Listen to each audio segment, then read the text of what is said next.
What's happening, everybody? It's Ralph Graves here. Welcome to the Unstoppable Podcast with Ralph Graves Jr. So glad to have you guys here. If you're joining us, you notice I changed the name of the podcast. It used to just be called the Ralph Graves Jr. Podcast, but so many wonderful and unstoppable people have agreed to be on the program. I said, why not? Let's make it the Unstoppable Podcast with Ralph Graves Jr. So I realize you could be listening to anyone. I realize you could be watching anyone else. But the fact that you took the time to listen to me, to watch me, I greatly appreciate it. And as usual, I'm bringing you some content that I really think that'll bless you. And on today's program, I like to bring a whole lot of different people in. Today's program, we have a professional MMA fighter by the name of Jamelle Jones. Hey, man, what's happening, brother? Ralph, how's it going, brother? Man, I'm so glad to have you on. Excited to have on my first professional mixed martial art fighter. First of all, I got to say this. To step into the ring with another person who's trying to hurt me, you guys are the bravest people on the planet. You men and women, in my opinion, are the bravest people on the planet. Man, how's everything? You doing well? Man, I'm very blessed and grateful. Yeah. Man, and I want to introduce you to my audience. And I don't know how, if they watch MMA, they have to know who you are. You had a video, and was it in October? Or you had the last video, man, just went viral, man. I mean, you destroyed your opponent. So anybody who watches MMA, they know who you are. But I want to introduce you to my audience, man, and we just want to talk about your journey. And a lot of times people see our finished product and they think that it just happened overnight, and that's not the case. And your story is really going to bless somebody, because it has already blessed me from the outside looking in, man. And we're from the same area of South Jersey, man. So you started this thing. You started wrestling in high school, correct? Yeah, I started wrestling before high school. I started wrestling. Actually, my dad wrestled Division I at Dell State. Okay. And my parents had me young. Okay. So while I was little, I was actually watching my dad wrestle in college. Wow. Yeah. So you've been around it your entire life. You've just been around it. Yeah, I've been around it. And then my dad waited till I was 10 to put me in wrestling. Okay. And by the time I was in 6th grade, I took off, off big time. Won my first national championship, 6th grade. Wow. And I won the last one in my 20s. Wow. Man, what a journey, man. And so you tell us about your college. You went to college, and because where'd you go to school at? So right out of high school, my grades were okay, but they weren't as good as they had to be for Division I. I had tons of recruits from Nebraska, Ohio State, Old Dominion. I could have went where I want, athletically. Right. But during the time I was in school, they were really pushing this thing called the scholar athlete. So if you didn't have a 3.0 and the perfect SAT score, you couldn't go Division I. It was called NCAA eligibility. Yeah. So even before my time, when my dad wrestled, they didn't have that. And now, because of the pandemic, it's a little bit more lenient. So I went through the part to where physically I was Division I, but academically I couldn't go Division I. So I went to a junior college in St. Louis called Merrimack, basically the junior college in St. Louis, and I won my first national championship there. Wow. Okay. And we took second as a team, and we were good. We have guys who are in the UFC who were on that team. Duran Wynn. We had a couple national champs, and it was good. Wow. So where'd you go after Merrimack? So after Merrimack, I ended up having my first child during the off season. I came back home, and I got a senior from Delaware State pregnant. Okay. So I stepped up, did the responsibilities I had to do. I started coaching. I took a test and became a teacher and just a paraprofessional, working with guys with special needs and things of that, so I can collect a daytime check, and then I coached. Okay. And then during those years, I wanted to go back to school, but Merrimack lost their wrestling program. Wow. Wrestling isn't a program that has a lot of funding and things, so the school dropped the wrestling program, which brought me to North Idaho. So Wow. that's how Wow. I ended up in North Idaho. During my second year of wrestling, a guy named Pat Wickham hit me up. I made the relationship with him while I was in high school. He Okay. kept a close relationship. And Okay. when it was time for me to go back to school, Pat Wickham hit me up. He gave me the scholarship that I needed. He Wow. helped me out. And I came out here and I won my second national championship. Okay. You know? Okay. So, Okay. yeah. And I came out here not playing any games. National champion, academic, All-American, you Wow. know. And Wow. then I met my wife also. Wow. And Wow. we're going 10 years strong. Wow. That's awesome. How does one make that transition from a collegiate athlete, scholar athlete, All America state champ? How does one make that transition into the MMA world? Well, it was an easy transition for me Yeah. because I finished wrestling. I was Okay. a 2-time national champ, 3-time All-American. I mean, like, And do they call you or you call them? You know what I'm saying? Like, I knew I wanted to continue competing. I okay. was Okay. 24 years old. I'm faster than ever. I'm checking the combine in the NFL, and literally I'm top 3 in every category, from speed to strength to the jump. I could do it all. I was Right.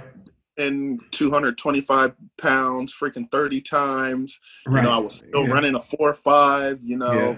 Yeah. And I'm like, I am not done competing. So I looked at this MMA thing, and I was watching guys like Jamelle Jones. I was watching guys like Frankie Edgar. And I just went into a local gym and told them what I was aspiring to be at the time. Sure. And I just put the work in, and here I am now. And man, we have seen you everywhere, man. We've seen you on TV. We've seen you were on the Contender Series. Am I correct? You were on the Contender Yes, Series, yes, sir. Ultimate Fighter. You've been involved in that, man. And I know the journey's not over. I mean, because you're really making waves and you're really doing some great things, man. And I know, I wanted you to kind of tell your background because I didn't want people to think that it was easy and whatnot. But during this journey, I have to ask you this. What was the greatest lesson that you ever learned? Or what's one of the greatest lessons? And we were always learning, but tell me about a lesson that you had to learn, one of the greatest lessons you had to learn. Just maturity, just Yeah, growing up, being able to handle the positions that are in front of you, that God puts in front of you. sure, It doesn't matter the scenario, but just being able to handle it. sure. Yeah, yeah, Um, I realized was a big part of my journey. Just maturing, yeah, and not really caring, and also just buckling yourself down and handling your priorities. yeah, yeah. That's what I could say for that. Someone said that discipline, somebody smarter than me, they said discipline is the bridge between thoughts and accomplishments. And so when we talk about maturity, I think a lot of folks don't realize that, discipline comes and their discipline and maturity are hand in hand. You have to be a mature person to buckle down and say, hey, this is what I got to get done. This is what lies ahead of me. Nobody's giving you anything. Nobody's giving any of us anything. And so that key point about maturity, man, that's huge because, hey, man, I know some cats 40 and 50 years old that still haven't matured. And they wonder why things haven't worked out, man. That maturity piece is really, it's really it's really important. So what are you learning right now about yourself, about the industry, about being a husband, about being a father? What are you learning right now?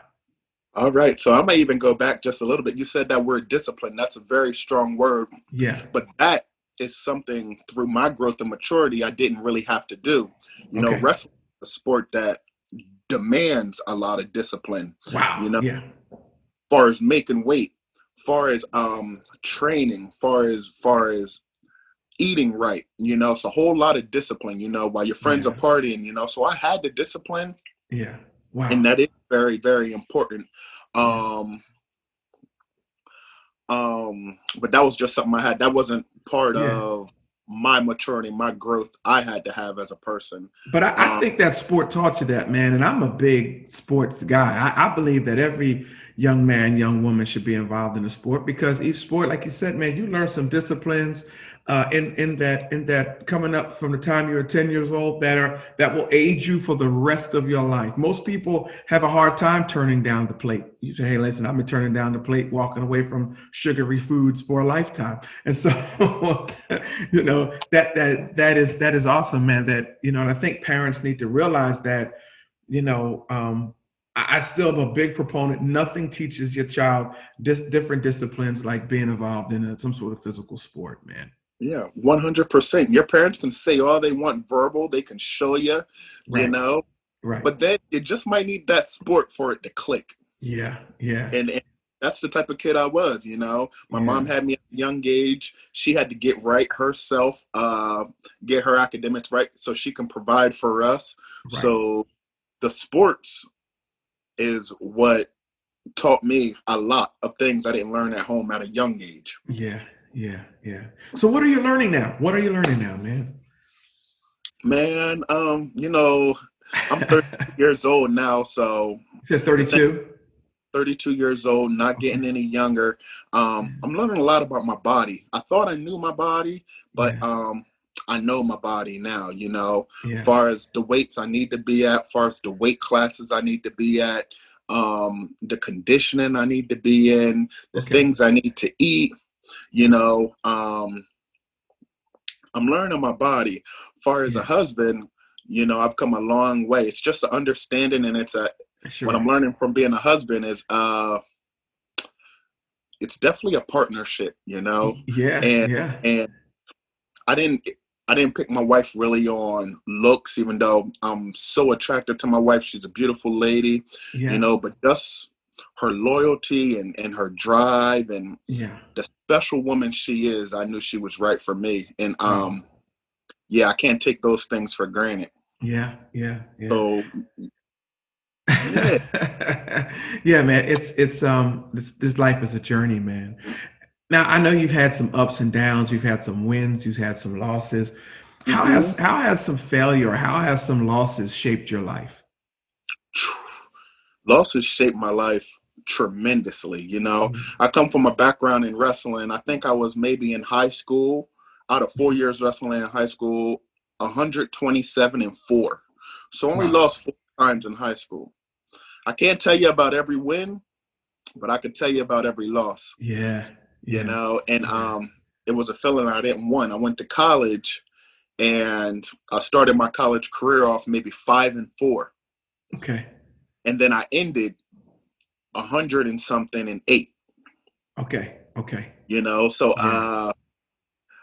losing is not something I like. It's something that I found out about myself. When people want to kick you while you're down and while you lose, Yeah. I always rise above. Yeah. That's when the work has to be put in. Yeah. Yeah, in MMA, my losses, I was just competing. I was going through the process. I was fine with it. But the really loss that changed my aspect on MMA is when I broke my face. I broke my orbital and I broke my nose in 3 different places. Wow. And I woke up in a emergency room, and I woke up no, I woke up in the ambulance getting carted to the emergency room, and I'm in so much pain. And after that fight, I took about a year and a half off, Okay. and I said, I'm not playing anymore. It's either kill or be killed, and that was the only Yeah. time in my life I felt like I had to be. I got killed. Yeah. So yeah, since that happened, it changed my perspective. When you sign a contract against me in fighting, Yeah. with the Lord's grace, Mhm. I'm gonna hurt you. Yeah. What Yes, does it sir. feel like, man, getting ready for a fight or about to walk into the ring? Like, take me through what goes through your head. What goes through the head of Jamelle Jones when he's walking in the ring and he's getting, I've heard So, Tyson, I've heard other fighters say things. Take me what goes on inside your head. I've looked at it. I've had 16 professional fights. I'm 6-10. I mean, I'm 10-6. I'm sorry. I'm 10-6, 10 victories and 6 losses. Right. And I used to just think I was competing. Okay. I'd go out there, I'd have a little bit of nerves. I used to maybe throw up a little bit, and Okay. like it was crazy. It was super anxiety. But now I prepare myself so well that I have tunnel vision to Okay. perform. Okay. So tunnel vision to perform, tunnel vision to execute. Okay. Just my game plan. I'm so well prepared. I've thought about it. I've trained. I've ran. I just got to go out here and perform. So you're ready. So You're ready for the moment. yes, in the You're ready for last 3 that. years, I'm ready for the moment. Other times I feel as though I didn't seize the moment. On the Ultimate Fighter, I didn't seize the moment. Yeah. I was just happy to be on the show and be getting my little check. Yeah. On Dana White's Tuesday Night Contender, I was excited to be with Dana White, the owner of the UFC, the head guy of the UFC. But like, Yeah. I didn't seize the moment, Yeah. and I've seized the moment all my life growing up, from a 6th grade national title to an 8th grade national title Yeah. to national titles in high school. So Yeah. Yeah. I had to kind of go back to that childhood Jamelle and what had me so hungry, and find that same hungriness as a man that's successful at 32, Wow. Yeah. Yeah. you know? Yeah. And yeah, so that's where I'm at right now with it. But it's definitely a scary feeling. And when you get hurt, Mhm. it's even a more scarier feeling. I bet. I bet. Talk to us about training, man. Like what's you're training for a fight now? I'm not I'm not talking about just training. I'm talking about you're preparing. You're 6 months out from a fight. You're 18 weeks out, whatever the case may be. What does your training regimen look like? We talked about discipline earlier. What does that discipline training regimen look like? Just give me a day, sun up to sundown. What does that look like? I gotcha. So I'm gonna venture off, and I'm gonna talk about some things, and then I'll get to that. Okay. I used to put my training in a lot of other people's hands and ask people what should I do, Yeah. or I had a strength coach, I had jujitsu, I had this. I get so tired with this one person trying to work me out, I couldn't perform during my next workout with the next person trying to work me out because Right. the last person wore me out. I got all these coaches giving me their best. Now I can't make it through the next practice, so I end up not showing up. Like Right. I missed Right. one. And I got a lot smarter with my training. I realized that an in shape athlete is a dangerous athlete. I'm Okay. so big and so muscular that my muscles would get tired. So I had to learn how to condition my muscles not to get tired. And I'm so explosive. Yeah, people would call Yeah. it, they would weather the storm with me. If they could just weather the storm, they could beat Yeah. me. Right.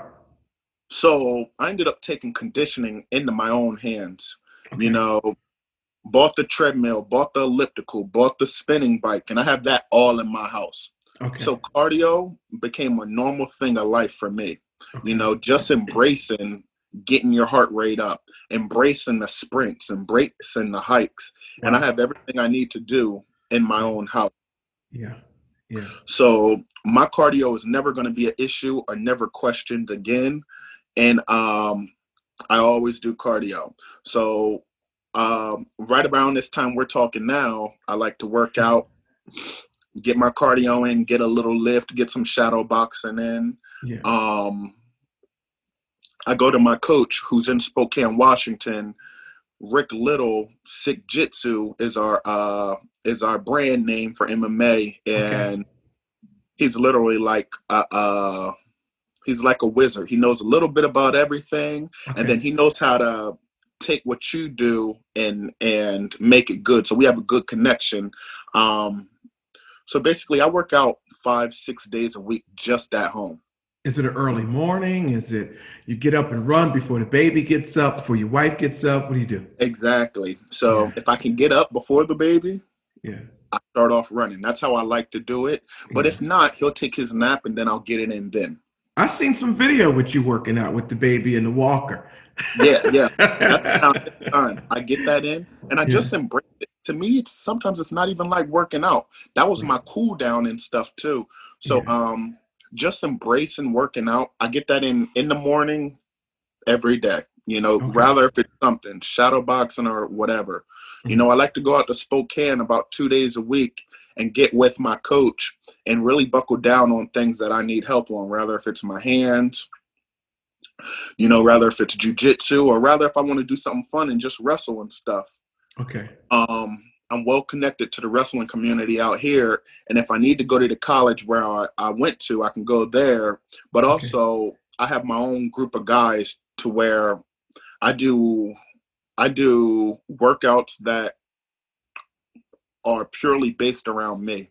You Okay. know, Sure. I'm not in there in a practice. Everything I do is structured around me and to make me better. Yeah.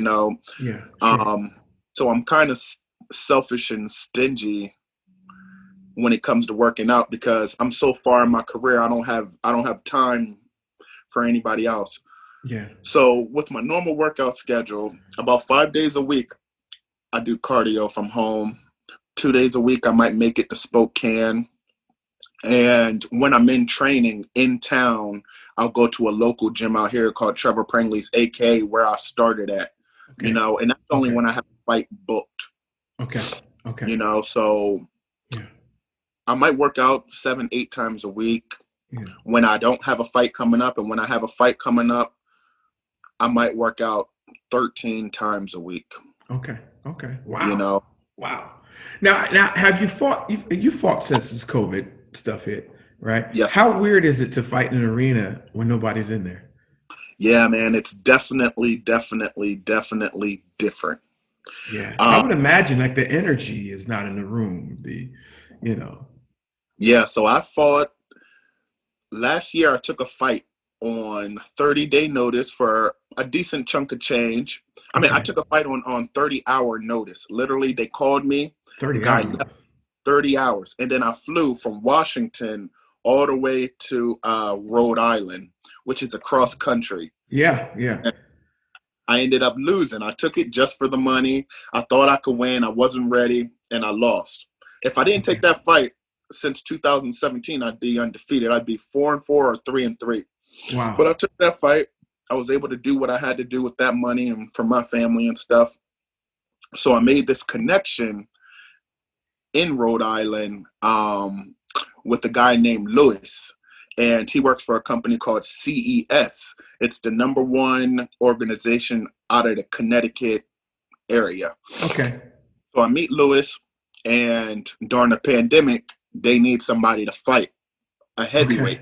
okay, okay, So they called me up, and I'm like, yeah, I've been looking for a fight. I got all this gym equipment at my house. I got people coming over to train at my house with me and me yeah, training people. So I was ready. My yeah, weight was good. Like, I've been working. right, So they asked me to fight this guy that two people backed down from.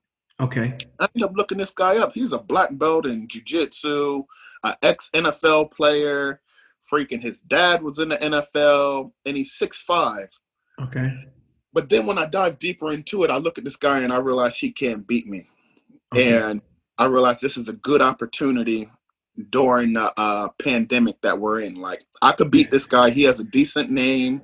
And even though it's on 12 days, I don't care if it was on 5 days. I fought on 30 hours before. right, right, So 12 days, you know, yeah, I can get this guy. It's the pandemic. I might not fight again until next year. right, right, So I like the platform they were fighting for. They were fighting for a streaming service called UFC Fight Pass, okay. I know that service. Yeah, which is the number one streaming service for mixed martial arts. yeah, So I wasn't really fond about the organization. They kind of set me up taking a fight on 30-day notice, but I was ready this time. And I say, let's go. We make a financial agreement. They send me the contract. I tell them I'll fly myself out there. And it was crazy from the jump. When you fight, you got to have a lot of blood work done. You got to have yeah, your heart tested. You got to have drug tests. You got to be completely healthy to fight. right, sure, So just during the pandemic, getting all that stuff done by the doctors that are working half time yeah. and that are low rolling it, just being able to get my medicals done during the pandemic was tough. I Yeah, spent a lot of money, and then they wanted COVID tests, 2 a week. And I'm like, what the heck, man? So this is before a punch is even thrown. I'm fighting all of this before I even get in the ring. Yeah. Before I even got in the ring, I was down about $1,600. Wow. Wow. Yeah. So, but then again, Ralph, I was ready. Okay. Very I good. didn't care financially what I had to spend. I got to call 12 days. Yeah. In those 12 days, I think I did 18 workouts.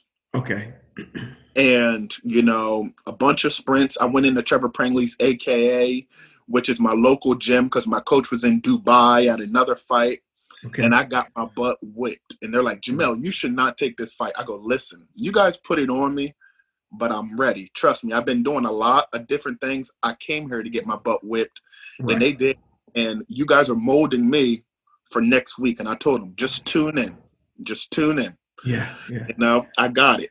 No, who's going out there coaching you? Oh, I got some relatives coming out from Delaware, from my dad's side, and people I wrestle. Yeah, I'll be fine. Right.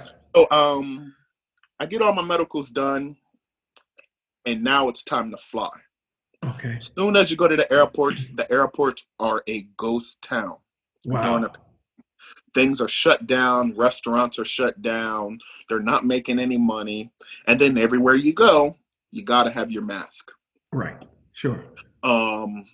Even on the airplane, you got to have your mask. When I'm flying from coast to coast, Washington State, and this time I flew into Boston, you got to have your mask that whole time. Plus all the jet lag. Yeah. But I was fighting at heavyweight, and I wasn't cutting weight. So and you were ready. You ready. I was ready. Focused. Right.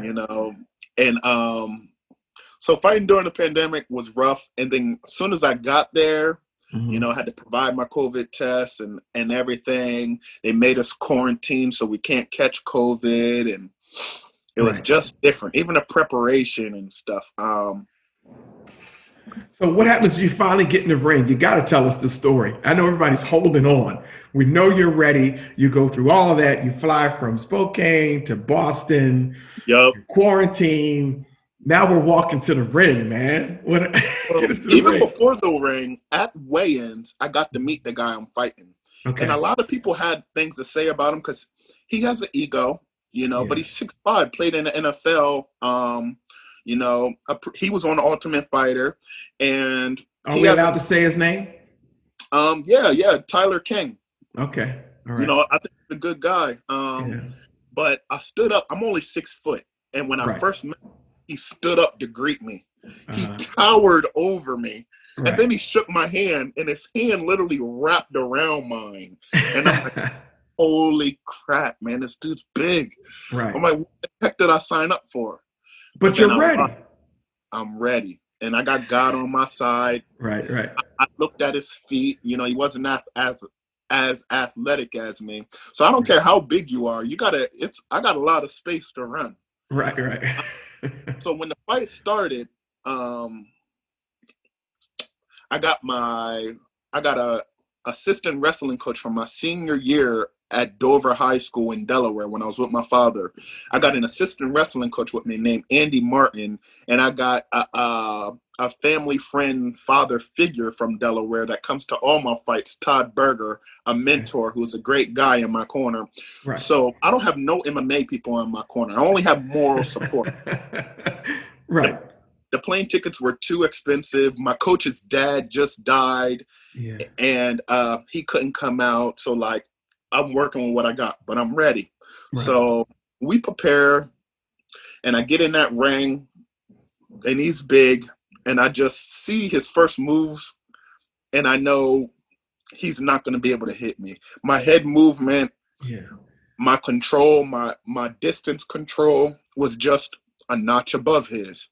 He does jiu-jitsu, I do wrestling. I knew he wanted to go to the ground and try to submit me. And before the fight, I talked to my father, Stephen Jones, and my dad's like, take him down and ground and pound him. And I go, Dad, I think I can knock this guy out. My dad goes, you've been wrestling all your life, son. Stick to what you know. Stick to what you know. I go, Dad, but I've been a professional fighter for 7 years, and I got hands. Yeah. Like, I haven't shown them, but since I broke my face, I'm serious about this. Right. So just kind of that dad relationship, I go, I'm not going to shoot one takedown. I'm not going to one throw. I'm going to go against my dad and prove to him. Like all sons do. All sons do. But go Yeah, ahead. I'm going to prove. I've been working. Like, Right. yeah, you might coach me in Little League, Right. but I'm a professional now. So, Yeah. like, you know, your time has expired as coaching. So, I get in a fight and he makes his first mistake and I drop him with a left and I swarm him. And as soon as I get on him, he stands up real quick. And as soon as I dropped him with that left, I knew the next time I was going to bury him. Yeah. Yeah. And I set him up and literally I put the man to sleep. You know, with the grace of God, he wasn't tremendously injured because I hit him pretty hard. Yeah. And we ended up on ESPN Sports Center #4 with a viral knockout during the pandemic. I'm going to YouTube that today. Listeners, go to YouTube, type in Jamelle Jones and Tyler King. I want to see this. I know it's remarkable. But what I'm taking from this story is that no matter what we're facing, we have to be ready. You said it 3 or 4 times, but I was ready. I don't care how big he was. I was ready. I don't care I had to fly across country. I was ready. I don't care the fact I got beat up in practice. I was ready. I was 100%. ready. You know, and if we face whatever it is we need to face from that ready position, we can go and focus. We can give it the best that we're going to give it, and we can come out victorious, man, just like you did. Man, I loved that story, man. Absolutely. Will you come back to the show, man? I need to talk to you after some fun. You know, we could sit around and you could tell us those stories, man, all day long, man. Will you come back? Oh, yeah. Yes, sir. I will be here. Thank you for being a part of the program. Thank you for now. Where can people find you? How can they support you? I don't want to wrap up without folks knowing if you're on social media. Is there Instagram they can follow? Can they just follow your career? Who have you signed with? How can they follow your career, Jamelle? So I got a 4-fight contract after that win during the pandemic with my original promotion that gave me my first chance as a pro, CFFC, Cage Fury Fighting Championships. They're based out of Atlantic City, South New Jersey. They're throwing shows all over the United States right now, and I really like those guys, Rob Haydack and Arias. They've always had my best interest. You know, I just had to put a performance together to get back on track with those guys. So I'll be competing with CFFC next year with the intent on getting to the UFC. Okay. Also, I do have an Instagram. I don't post that much stuff. I don't get into the politics. I don't get into this and but I do post when I'll be competing and in my training and things in that nature. Oh, we'd love to see that. What's your Instagram link? You can just look up Jamelle Jones and you'll find me. Okay. Very good, man. And listen, praying for you, the wife, the new baby, the family, man. I'm just praying for you guys, man, and just wishing the best for you in this career, man. And you are now a Ralph Graves Jr. Unstoppable Podcast alumni. You have a free pass to come here anytime. Use this platform to promote whatever you're doing. I just really appreciate it, man. Yeah, thank you, man. Thank you. I'm getting a lot of support, and you know, it's been a long journey, but as your show is called Unstoppable, I really feel as though that's my mode right now. That's my mojo. At 32 years old, I am unstoppable, and I got the wisdom to go over peaks and beyond. Yeah. And we're pulling for you every step of the way. Ladies and gentlemen, you have been listening to the Unstoppable Podcast with Ralph Graves Jr. My guest today has been Jamelle Jones. And thanks for tuning in, guys. And we'll keep bringing you some content. And like he said today, be ready for whatever it is you have to face. Guys, thanks for tuning in. And I'll catch you again next time. God bless you. God bless you. God bless you.